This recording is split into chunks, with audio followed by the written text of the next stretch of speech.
Forget store-bought. This homemade curry powder is pure flavor in a jar. It's bold, aromatic, and made fresh in minutes. Let's start with the whole spices. 2 tablespoons each of coriander and cumin seeds, 1 teaspoon of black peppercorns, 1 teaspoon of fenugreek seeds, half a teaspoon of cardamom pods, and 2 cinnamon sticks.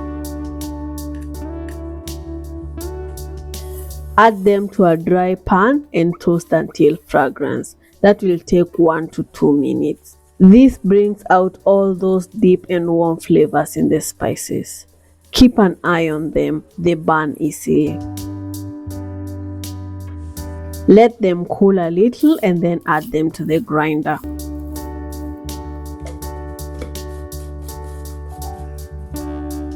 Grind into a fine powder.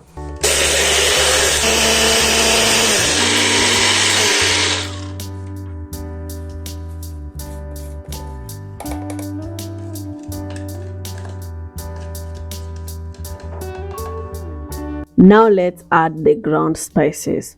2 tablespoons of turmeric powder, 1 teaspoon each of garlic powder and onion powder, half a teaspoon of ginger powder, and half a teaspoon of dry mustard.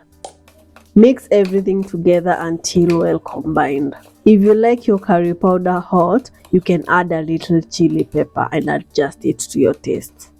Store these in an airtight jar and label to avoid any confusion.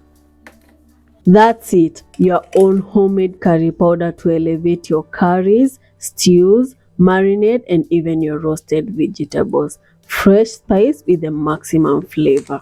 If you love these, don't miss my homemade garam masala recipe. It's the perfect companion to this curry powder.